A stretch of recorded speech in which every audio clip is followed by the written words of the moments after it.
Aujourd'hui, c'est la journée internationale du travail et j'ai décidé de faire une vidéo pour essayer de voir l'écosystème du travail dans le secteur de la santé au Cameroun.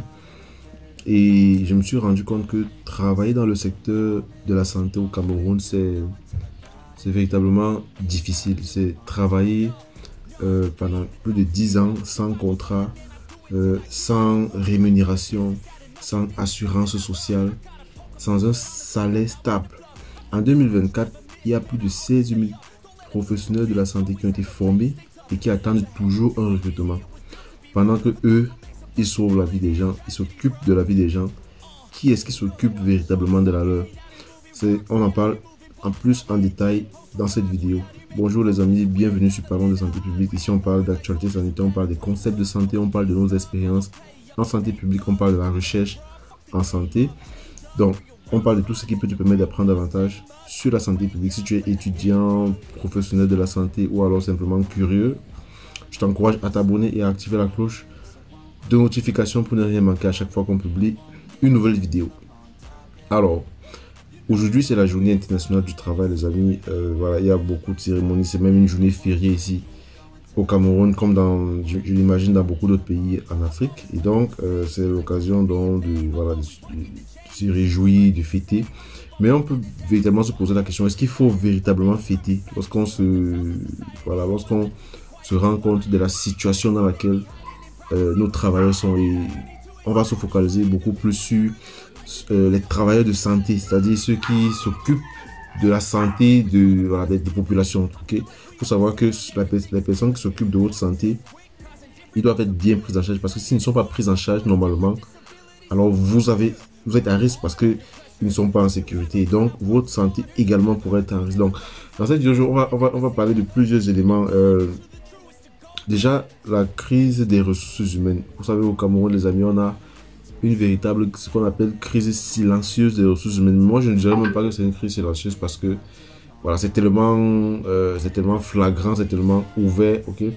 Et le gouvernement récemment annoncé, je pense que c'était pendant le discours du président de la République, lors de son adresse à la nation le 31 décembre dernier, 31 décembre 2024, il a annoncé le recrutement de 9 944 personnels de santé entre 2025 et 2024. Donc pratiquement, si on fait des calculs, on est à 1988 par an. Alors, est-ce qu'il s'agit simplement d'un coup politique ou alors est-ce qu'il s'agit d'une promesse qui est adossée sur les réalités du terrain? On peut bien se poser la question parce que voilà, il a évoqué les raisons telles que, ok, il faut donner de la possibilité aux jeunes qui ont reçu une formation dans le domaine d'exercer et que voilà, il faut renforcer le système de santé.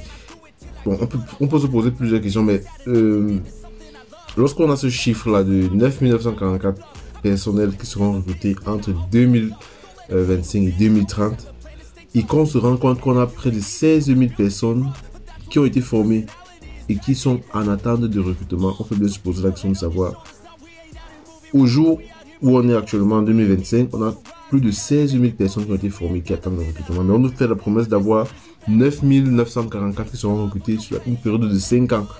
Sachant que pendant ces 5 ans, on ne sera pas toujours à 16 000 qui attendent recevoir la formation, mais on aura bien plus que ce chiffre-là. Donc, vous voyez, vous m'avez bien compris, les amis, on peut bien se poser la question de savoir pourquoi est-ce qu'on forme autant de personnes qui ne sont pas véritablement intégrées à la fonction publique, qui travaillent toujours sans contrat, sans salaire, sans sécurité sociale.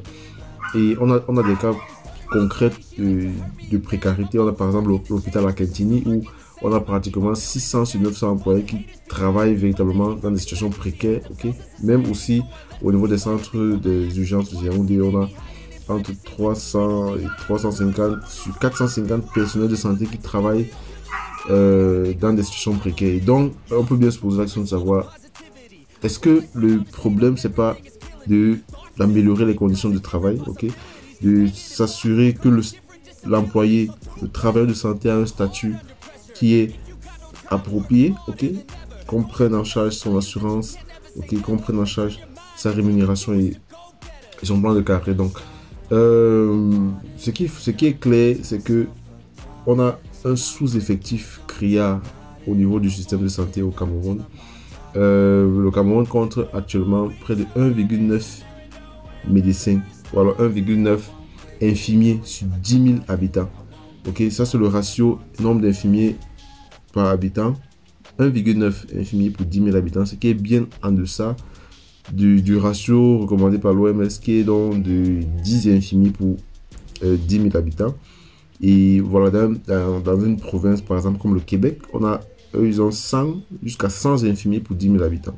Donc vous imaginez à quel point est-ce que nous, on est véritablement en retard. Donc, et ces statistiques-là a conduit dans l'OMS à déclarer le Cameroun comme étant l'un des 55 États, ok, qui sont véritablement en danger et de crise de pénurie du personnel de soignants. Ça, c'est sérieusement inquiétant, les amis. On a une forte mobilité de nos personnels de santé qui quittent le pays, qui vont à l'extérieur, et voilà, ça pose plusieurs interrogations sur voilà, nos politiques. Qu'est-ce qu'on prévoit, qu'est-ce qu'on essaie, est-ce qu'on ne sait pas d'anticiper tous ces genres de phénomènes-là, et c'est véritablement inquiétant. Alors, un autre point que je voulais souligner avec vous, c'est la colère, la mobilisation permanente. Okay, on a vécu ça pendant 2024, en 2023 également. Des professionnels de santé. Donc, depuis 2023, on a près de 27 000 employés hospitaliers qui se mobilisent pour dénoncer leurs conditions de travail, le fait que la rémunération n'arrive même pas à temps, okay, et que voilà, il n'y a pas de don de protection sociale. Donc, ça, c'est un des événements qui surviennent constamment dans le pays et pour lesquels il faudrait véritablement s'assurer de la bonne gestion. Donc, un autre élément qu'on va essayer de voir dans cette vidéo, c'est par rapport au taux de couverture sociale, la protection sociale et la sécurité du travailleur. Ça, c'est des éléments qui sont également insuffisants parce que d'après les statistiques, c'est pratiquement 19,64% le taux de couverture sociale moyen entre 2004 et 2025. On est juste à 19,64%. Ça, c'est assez insuffisant, les amis. Vous imaginez comment est-ce que les gens peuvent travailler sans être protégés, sans être assurés, ok? Ça, c'est véritablement incroyable, les amis.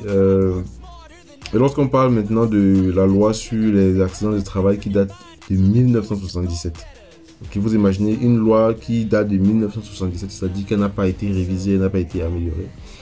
Et cette loi-là, donc, stipule qu'en cas d'accident, okay, en cas d'accident qui fait en sorte que l'employé a une incapacité temporaire, il reçoit simplement 66,7% de son salaire. Et si jamais il a une incapacité totale, il reçoit 85% de son salaire.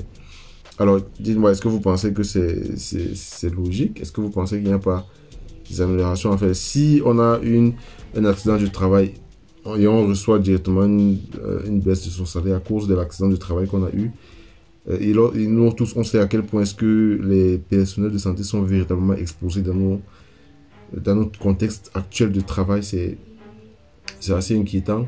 On parle également des travailleurs indépendants, ceux qui ne sont pas fonctionnaires, qui eux ne sont non pas couverts par la loi. Ça, c'est aussi, je pense que ça, c'est un problème qu'il faut également résoudre. C'est ça, les amis, on a beaucoup de défis à surmonter. Le manque de politiques qui véritablement prennent en compte l'adéquation entre la formation et la mise à l'emploi donc des travailleurs de santé. Ça, c'est des politiques qui doivent penser cela, ok. On a des écoles aujourd'hui au Cameroun qui forment dans beaucoup de spécialités, dans des filières BTS. Il y a chaque année plusieurs personnes qui sont formées, qui ont un BTS, mais il n'y a pas une politique de recrutement, il n'y a pas une politique qui a été pensée pour s'assurer que ces personnes vont travailler dans tel ou tel autre secteur, sachant qu'on a un déficit en termes de travailleurs de santé qui doivent être employés, parce qu'on parle de 1,9 personnes, 1,9 infirmiers sur 10 000. Ça, on est très en dessous de la norme recommandée. Et voilà, et ceux qui sont donc formés ici, eux, ils quittent pour aller travailler dans dans notre pays. Voilà les amis, c'est la situation du travailleur de santé au Cameroun. Et là, j'ai juste évoqué le cas des, voilà, des travailleurs dans des filières de santé, voilà, les soins de santé, tels que les soins infirmiers, les soins médicaux. Lorsqu'on parle de travail de santé, il y a beaucoup d'autres spécialités, d'autres professions dont on aurait pu évoquer, mais j'ai préféré me limiter dans cette vidéo à ces catégories-là. Dites-moi les amis ce que vous en pensez. Est-ce que le statut du travailleur au Cameroun ne devrait pas être une urgence, une priorité dans la planification de nos gouvernants? Est-ce que les promesses faites par le gouvernement et dont le président de la République dernièrement seront véritablement mises en application? Dites-moi les amis ce que vous en pensez dans les commentaires. Nous on se retrouve pour une prochaine vidéo et bonne fête de travail à tous les professionnels de la santé. Sentez-vous bien.